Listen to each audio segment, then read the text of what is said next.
好，那这个电源灯啊，它温度达到之后，它会亮，但它也会降，它等于说会在这个180度之间哦。它如果说低于180度的时候，它这个灯它自己会熄掉，然后熄掉之后，它会在这个封口机里面的这个那个什么电源，它会自动在加温，加温到的时候，这个灯会再亮。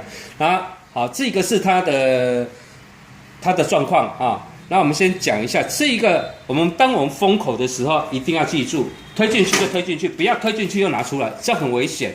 它这个可能你的这闸刀会坏掉啊。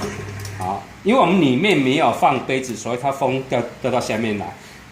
封口的时候就推到里面去，就不要再推出来了啊。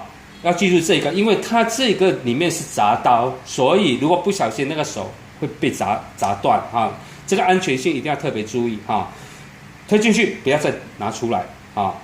好，那这大概目前我们刚有把这个封口时间我们调到最低，因为我觉得最低的速度还比较符合标准啊。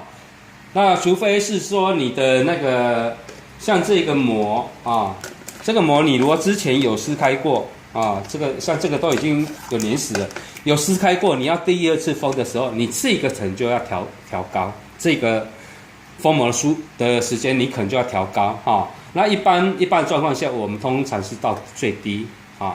好，这个部分我们介绍完毕，然后我们来看一下它整个的结构图形。我们来找一本手册。好，我们先请摄影的部分先站啊。我们看到这地方有附一个手册哈，你自己本身可以照手册稍微看一下操作哈。那刚刚我们有影片的部分已经有详细介绍过了，你只要照影片的做法是比较清楚，好，那应该是没什么问题。好，那这个部分我们就介绍完毕啊。祝各位店家啊生意兴隆啊！